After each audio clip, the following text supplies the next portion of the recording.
to the Executive Mayor of the City of Johannesburg, Councillor Cllr Dada Morero, to make his announcement on the new Mayoral Committee. Thank you. Thank you, Vijay. Good morning.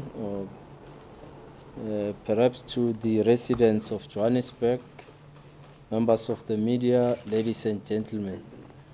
Today marks an important day in the history of Johannesburg. We said Joburg is our first love. As we put together a team of men and women, we must be cognizant of the challenges that face us in Johannesburg. We are aware and we are indeed dealing with those challenges. As we take on this task, we must put to the people of Johannesburg, we must put the people of Johannesburg at the center of the development and service delivery. The core of our growth and development strategy is grounded by the people, service delivery, and developmental outcomes. These three informed the collective view of who should constitute the Mayoral Committee. To the residents of Johannesburg, I would like to assure you that this is not a power-sharing exercise, but the coming together of different skill sets, capabilities, and experience. Collectively, as different parties, we are united by the love we have for Johannesburg and its people.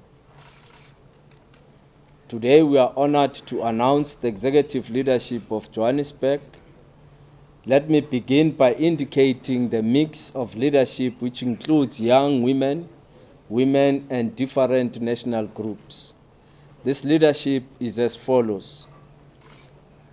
Finance, Councillor Margaret Arnolds. Group Corporate and Shared Services, Councillor Loiso Masuku. Transport, Councillor Ashley Souls. Development Planning, Councillor Tapelo Ahmad. Housing, Anthea Natasha Leach. Economic Development, Councillor Nomoya Munisi. Health and Social Development, Councillor Eunice Mgcina. Community Development, Councillor Lubabalo Magwenchu. Environment, Infrastructure and Service Delivery, Councillor Mpho Sesedinyani. Public Safety, Councillor Jack Sikwaila. The establishment of this Mayoral Committee of the City of Johannesburg is in line with all legal prescripts. The new MMCs will be sworn in on Monday, the 10th October 2022 at 10 o'clock at the Connie Bapela Council Chambers. Immediately after the swearing in, the entire Mayoral Committee will descend to El Rado Park to engage with the communities of El Rado Park so that we can contribute towards finding stability and peace in their community. I thank you. Thank you, Executive Mayor Morero.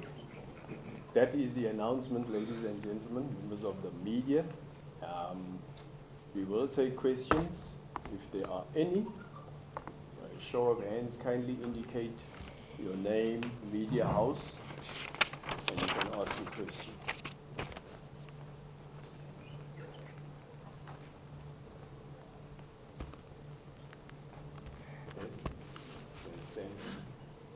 Mayor Jones from ENCA. Firstly, would you say that you regard this as a futile exercise, particularly looking at the fact that there's a court, matter looming against trying to have the whole council resolution processes that were taken just about a week ago nullified? Are you confident? Secondly, are you confident with these members that you've elected? Do you think that they can bring stability to a city of Joburg, particularly looking at the problems that the city is encountering right now, speaking to energy crisis, water shedding, and of course the ongoing, disputes in Eldorado Park?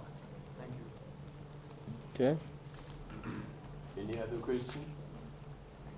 Kindly stand, indicate your name, media from BFM.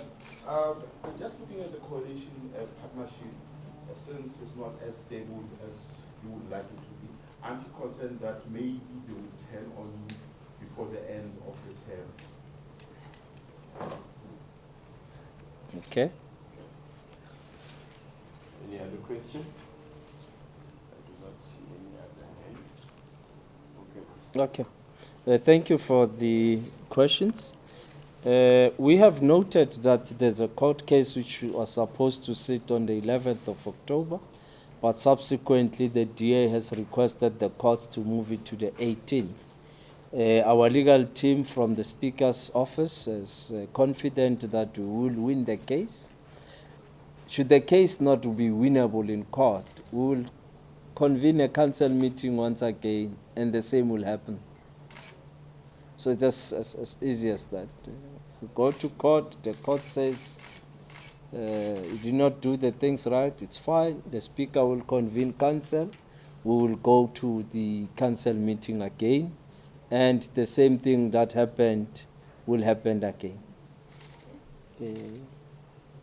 Johannesburg has challenges, yes, of course, and we have started. We confronted the water challenges on Friday, and we are now hopeful that water will be restored. The levels were doing better today. It's only Crosby and those areas that are still affected, but we think come Monday the water problem would have been absolutely resolved and everybody will have water. The challenges are, as we said on Friday, the hot weather conditions are contributing, because once the levels are pushed higher and we distribute, immediately the water gets finished. So we have to constantly push the levels in the